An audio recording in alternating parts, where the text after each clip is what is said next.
السلام علیکم ورحمۃ اللہ وبرکاتہ۔ نحمدہ ونصلی علی رسولہ الکریم، اما بعد، فاعوذ باللہ من الشیطان الرجیم، بسم اللہ الرحمن الرحیم۔ حضرات محترم، آج سے اللہ تبارک و تعالیٰ کی پاک کتاب قرآن مجید، جو رب تبارک و تعالیٰ کا ایک میسیج ہے مسلمانوں کے نام، تو اس کی تفسیر کا سلسلہ آج سے شروع کر رہے ہیں۔ انشاءاللہ تبارک و تعالیٰ روزانہ تھوڑا تھوڑا آپ حضرات کی خدمت میں پیش کیا جائے گا، تو انشاءاللہ تبارک و تعالیٰ آپ حضرات اس کو بغور سماعت کریں، اور شیطان کتنا بھی آلس دلائے یا پھر کتنا بھی بہکائے، لیکن اس کو سنے بغیر نہ رہیں، کیونکہ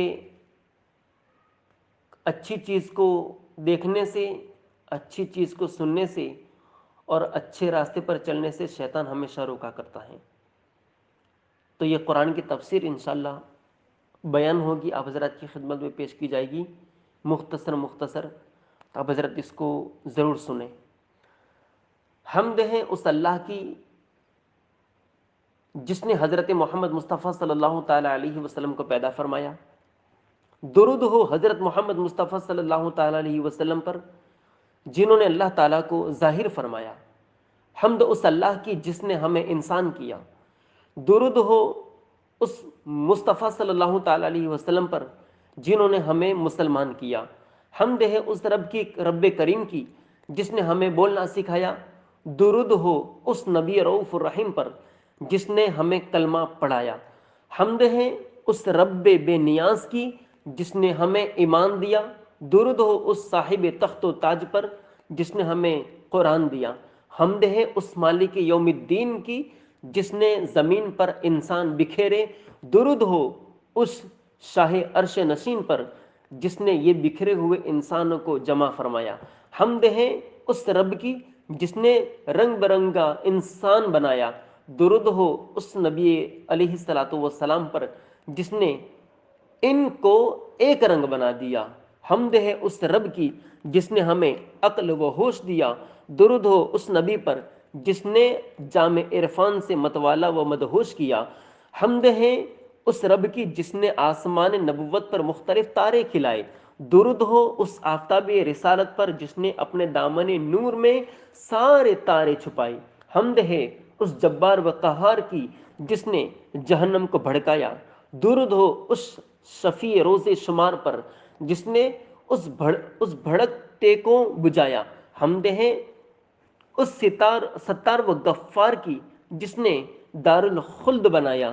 درود ہو اس مدنی سرکار پر جس نے اسے بسایا۔ حمد ہے اس خالق کی جس سے سب کی ابتدا ہے۔ درود ہو اس خاتم النبیین پر جس پر سب کی انتہا ہے۔ درود ہو اس نبی پر جس نے فرمایا لا الہ الا اللہ۔ حمد ہو اس اللہ کی جس نے فرمایا محمد رسول اللہ صلی اللہ تعالی علیہ وسلم۔ رسول پاک علیہ السلام کی بارگاہ میں درود پاک کا نذرانہ پیش کرے۔ اللہم صلی وسلم وبارک علی سیدنا مولانا محمد طب القلوب ودوائیہا وعافیت الابدان وشفائیہا ونور الابصار وضیائیہا وعلیہ وصحبہ دائما ابدا صلی اللہ تعالی علیہ وسلم۔ اللہ تبارک و تعالیٰ نے جو کتاب قرآن کریم حضور پاک علیہ الصلاۃ والسلام کو عطا فرمائی، بہت بہترین کتاب ہے، لاجواب کتاب ہے۔ اس کتاب کی کوئی ثانی نہیں۔ کتاب بھی اللہ تبارک و تعالیٰ نے ایسی کتاب دی کہ اس کتاب کا کوئی جواب نہیں، اور اللہ تبارک و تعالیٰ نے ہمیں رسول بھی ایسا رسول دیا کہ اس رسول کا کوئی ثانی نہیں، اس رسول کا کوئی جواب نہیں۔ اللہ تبارک و تعالیٰ نے آسمانی کتابیں 4 نازل فرمائیں۔ اس سے سب سے پہلی ہے توریت، زبور، انجیل، قرآن مجید۔ تو یہ 4 کتابیں ہیں۔ توریت جناب حضرت موسیٰ علیہ السلام کے اوپر نازل ہوئی، زبور حضرت داؤد علیہ السلام کو عطا فرمائی، انجیل جناب حضرت عیسیٰ علیہ السلام پر اتری، اور قرآن مجید ہمارے احمد مجتبیٰ محمد روح فدا صلی اللہ تعالی علیہ وسلم پر نازل فرمایا۔ سبحان اللہ۔ ان 4 کتابوں کو دیکھو میرے پیارے دوستوں، قرآن کریم کی خصوصیات یہ ہیں کہ دیکھو، جہاں تک کسی کتاب کو چھوا نہ جائے اور چھو کر کھول کر اس کو پڑھا نہ جائے، وہاں تک کسی کتاب سے ہم کوئی فائدہ حاصل نہیں کر سکتے. لیکن قرآن کریم کے اندر اللہ تبارک و تعالیٰ نے امت محمد صلی اللہ علیہ وسلم کے اوپر وہ کرم فرمایا کہ دیکھو، قرآن کریم کو پڑھنا اور سمجھنا، سمجھ کر پڑھنا تو بہت ثواب ہے، لیکن سب بندوں کو سمجھتے نہیں آتا. تو کچھ بندوں کو کئی بندے ایسے ہیں جس کو صرف پڑھتے آتا ہے، سمجھتے نہیں آتا. تو اللہ تبارک و تعالیٰ جو سمجھ کر پڑھتے ہیں ان کے ثواب کی تو انتہا نہیں، انہیں بہت سارا ثواب دیا جاتا ہے. لیکن جو صرف پڑھتے ہیں تو اللہ تبارک و تعالیٰ صرف پڑھنے والوں کو ایک حرف کے بدلے میں 10 نیکی عطا فرماتا ہے. سبحان اللہ. اور کئی بندے ایسے ہیں جن کو پڑھتے بھی نہیں آتا، تو انہیں بھی اللہ تبارک و تعالیٰ نے محروم نہیں رکھا. اللہ تبارک و تعالیٰ نے وہ کرم فرمایا کہ بزرگان دین فرماتے ہیں قرآن کریم اگر کسی کو پڑھتے نہیں آتا لیکن خدا کی کتاب ہے یہ، اس لیے کوئی پکڑے، چھوئے اور چھو کر چن کر سینے سے لگائے، اللہ تبارک و تعالیٰ اس کو بھی ثواب عطا فرماتا ہے. سبحان اللہ. بہت لاجواب کتاب اللہ تبارک و تعالیٰ نے عطا فرمائی.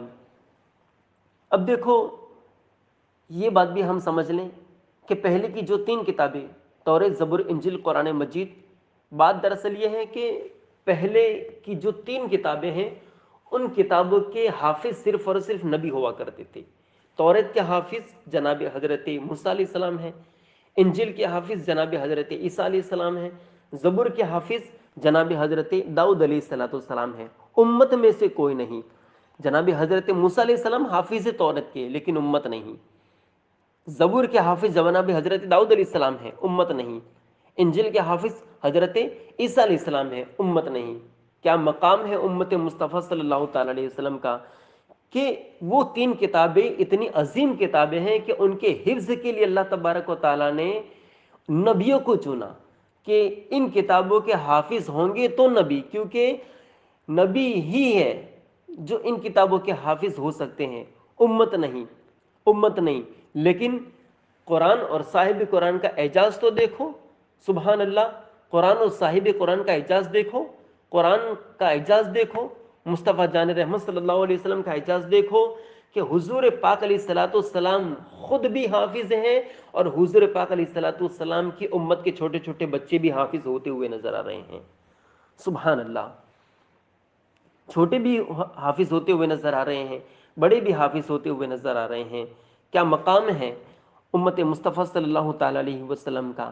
آئیے قرآن پاک کے لفظ قرآن پاک سے شروع کرتے ہیں کہ لفظ قرآن کے معنی کیا ہے، قرآن کی وجہ تسمیہ کیا ہے، قرآن کو قرآن کیوں کہا جاتا ہے.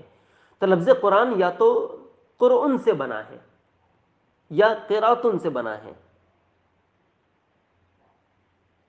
اور قرآن کے معنی ہے جمع ہونے کے. قرآن کے معنی ہوتے ہیں جمع کرنا، جمع ہونا.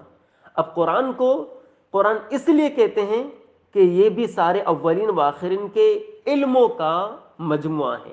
سارے علم قرآن پاک کے اندر چھپے ہوئے ہیں، سارے علم قرآن پاک کے اندر موجود ہیں. کوئی بھی علم ایسا نہیں جو قرآن کریم کے اندر موجود نہ ہو. دین و دنیا کا کوئی ایسا علم نہیں جو قرآن میں نہ ہو. اس لیے حق تعالیٰ خود ارشاد فرماتا ہے نزلنا علیک الکتاب تبیانا لکل شیء. یہ صورتوں اور آیتوں کا مجموعہ ہے، یہ تمام بکھروں کو جمع کرنے والا ہے. دیکھو، ہندی، سندھی، عربی، اجمی لوگ، ان کے لباس، طعام، زبان اور طریقے زندگی سب الگ الگ.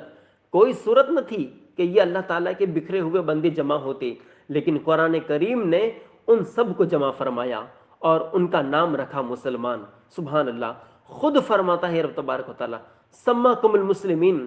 جیسے کہ شہد مختلف باغوں کے رنگ برنگی پھولوں کا رس ہے، مگر اب ان سب رسوں کے مجموعے کا نام شہد ہے، اسی طرح مسلمان مختلف ملکوں، مختلف زبانوں کے لوگ ہیں، مگر اب ان کا نام ہے مسلمان. تو گویا یہ کتاب اللہ کے بندوں کو جمع فرمانے والی ہے. اسی طرح زندوں اور مردوں میں بظاہر کوئی علاقہ باقی نہیں رہا تھا، لیکن اس قرآن عظیم نے ان کو بھی خوب جمع فرمایا. مردے مسلمان زندوں سے فیض لینے لگے کہ اسی قرآن سے ان پر اصال ثواب وغیرہ کیا جاتا ہے، اور زندے وفات شدہ لوگوں سے کہ وہ حضرات اسی قرآن کی برکت سے ولی کتب غوث بنے اور ان کا فیض بعد وفات جاری ہوا۔ انشاءاللہ اس کی بحث ایاک نستعین کے اندر آئے گی۔ آپ حضرات سے بس یہی گزارش ہے کہ آپ حضرات خوب اس کو بغور سماعت فرمائیں۔ اس کی قرآن کریم کی فضیلت کے تعلق سے ایک لطیفہ بیان ہوتا ہے کہ جس کے اندر قرآن کریم کی شان بیان کی گئی ہے، قرآن کریم کا مرتبہ بیان کیا گیا ہے۔ ایک بار رام چندر آریہ نے ایک واقعہ، ایک قصہ بیان ہو رہا ہے، دھیان سے سنیے گا۔ ایک بار رام چندر آریہ نے حضرت صدر الافاضل رحمۃ اللہ تعالی علیہ سے عرض کیا کہ مجھے قرآن کریم کے 14 پارے یاد ہیں، بتائیے آپ کو میرا وید کتنا یاد ہے؟ رام چندر آریہ نے حضرت صدر الافاضل سے سوال کیا، یہی عرض کیا کہ مجھے قرآن کریم کے 14 سپارے یاد ہے، بتاؤ تم کو میرا وید کتنا یاد ہے؟ جناب حضرت صدر الافاضل رحمۃ اللہ تعالی علیہ نے فرمایا کہ یہ تو میرے قرآن کا کمال ہے کہ وہ دوست تو دوست دشمنوں کے سینوں میں بھی جا پہنچا ہے۔ آہا، اور تیرے وید کی یہ کمزوری ہے کہ دوستوں کے دل میں بھی نہ گھر کر سکا۔ دوست تو دوست، دشمن تو دشمن، یہ دوستوں کے دلوں کے اندر میں نہ گھر سکا، یہ تیرے وید کی کمزوری ہے۔ اور بقول تمہارے دنیا میں وید کو آئے کروڑوں برس ہو چکے ہیں، لیکن ہندوستان کے آگے نہیں نکل سکا، ہندوستان سے آگے نہیں جا سکا، مگر قرآن کریم چند صدیوں میں پوری دنیا کے گوشے گوشے میں جا پہنچا ہے، دنیا کے کونے کونے کے اندر قرآن کریم پہنچ چکا ہے۔ یہ اللہ تبارک و تعالیٰ کی کتاب قرآن ہے۔ سبحان اللہ، اللہ تبارک و تعالیٰ نے بہت عظیم، بہت اعلیٰ کتاب رب تبارک و تعالیٰ نے ہمیں عطا فرمائی ہے، اور یہ صرف اور صرف اللہ تبارک و تعالیٰ کے بندوں کی رہبری اور رہنمائی کے لیے ہے۔ بس یوں سمجھو کہ یہ خدا کا میسیج ہے بندوں کے نام، یہ خدا کا میسیج ہے بندوں کے نام۔ اللہ تبارک و تعالیٰ نے ہماری جینے کا سلیقہ، ہماری زندگی گزارنے کا طریقہ اس قرآن میں دیا ہے۔ ہمیں نیوز چینل چلاتے ہیں، ہم لوگ نیوز پیپر پڑھا کرتے ہیں، سماچار دیکھا کرتے ہیں، وغیرہ وغیرہ، ادھر ادھر دنیا کی باتیں بغور سنتے بھی ہیں اور پڑھا بھی کرتے ہیں، لیکن اللہ تبارک و تعالیٰ نے ہمارے لیے کیا میسیج بھیجا ہے قرآن کریم کے اندر، ہمیں نہ پڑھنے کی فکر ہے، ہمیں نہ اس کا مطالعہ کرنے کی فکر ہے، نہ ہمیں اس کی سننے کی فکر ہے، کیونکہ اتنی مصروفیات جو بڑھ چکی ہے۔ آئیے میں آپ کو انشاءاللہ آپ کی خدمت میں روزانہ تھوڑا تھوڑا اسی قرآن کی تفسیر میں سے قرآن کریم کی تفسیر کو میں روزانہ آپ کی خدمت میں پیش کرتا رہوں گا۔ آپ حضرات بغیر اس کو سماعت کیجیے گا اور اس پر عمل کرنے کی توفیق اللہ تبارک و تعالی ہم سب کو عطا فرمائے۔ وآخر دعوانا الحمدللہ رب العالمین۔ السلام علیکم ورحمۃ اللہ وبرکاتہ۔ انشاءاللہ اس کے آگے کل بیان ہوگا۔